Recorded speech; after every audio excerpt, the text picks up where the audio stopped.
You think we're gonna finish this Takeo circulator repair in an hour or no? No? I don't think we're gonna be done by exactly 4 o'clock. All right.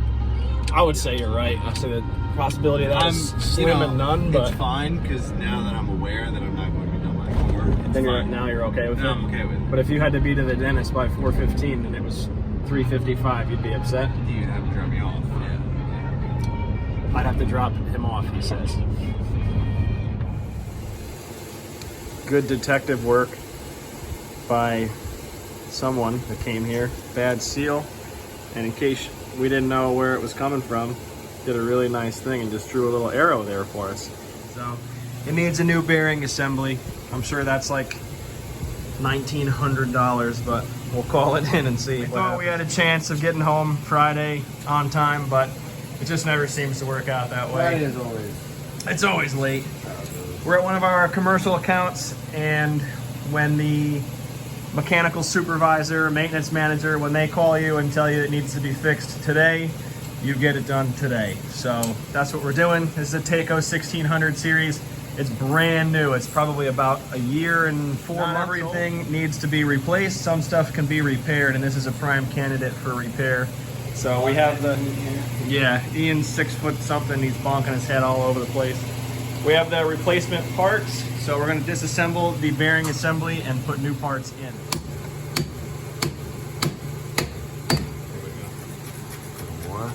That's coming.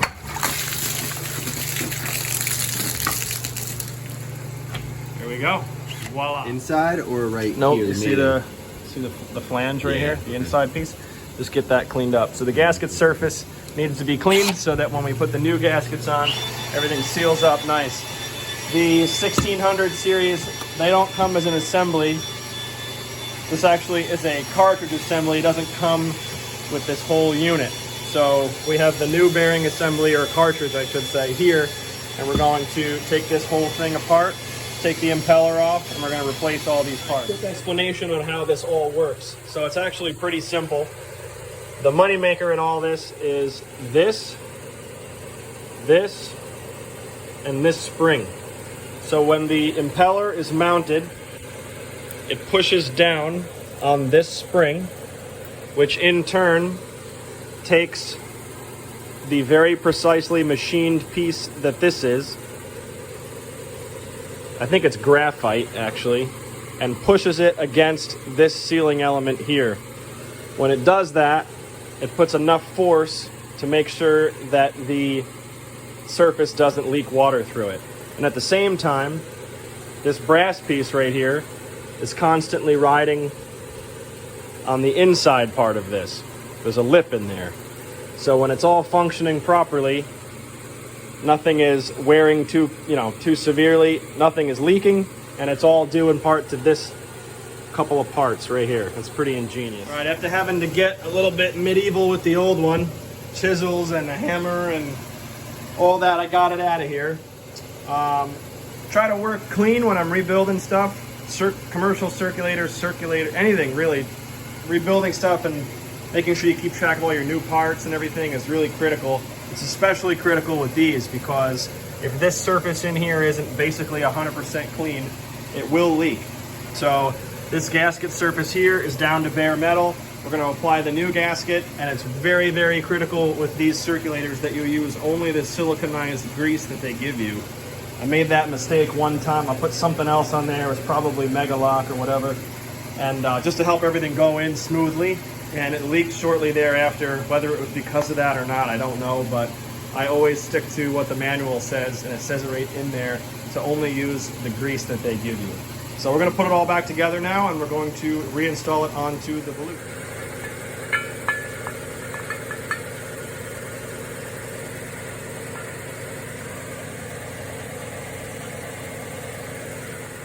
When you're putting the spring-loaded seal on, it can go on both ways, but it only should go on one way. This end here is made of rubber, and the opposing end is made of carbon. So the carbon end meets up with the stainless steel ring so that it can make a seal. And then the spring goes on afterwards with the cupped washer facing up, and it kind of sits on there like that. just like that. And then the impeller will bolt into the threads. And this is a reverse thread. I learned that the first time I did one of these too. It took me forever to get it off. And then I was like, I wonder if this is a reverse threaded bolt. As soon as I figured that out, it came right off. The bearing assembly is back together. The only parts that I reused from the old stuff, these bolts are great, but it's kind of deep in there for an Allen wrench, so I reused the old Phillips head screws, which you can see are in there opposing each other on the left and right of the shaft. So if it's all together correctly, everything will spin super nice and freely with with basically no effort. So that's 100% reassembled, and it should work out. So what happened was, it's not Dom's fault really. They shrink wrap all of the gaskets, and we ripped the gasket. No, so don't say we. It was me. All right, Dominic DeLeo ripped the gasket. I fucked up. So yeah, I broke the gasket. Ian had to drive again, put more miles on my truck. I took the last of the silicone grease and I put it around the face of the sealing surface because these gaskets always fall out. So now that I put that in there. When you try to put them in, you're saying? No, so if I didn't put the gasket, the goop stuff on this, it would just fall out. Okay. So it's sticky now, so it'll stay in there. So we're gonna reinsert this nice and gentle.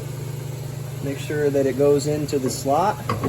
Oh, that was really nice, very satisfactory. Hand me a bolt. Do like one on the top corner. One on the bottom. One on the bottom corner. Circles don't have corners. Correct. Correct. I didn't pay very good attention in. And then where do the other gaskets I didn't go? pay attention in shapes class. What are the other what? Where do the other gaskets go? So you'll have to watch the video.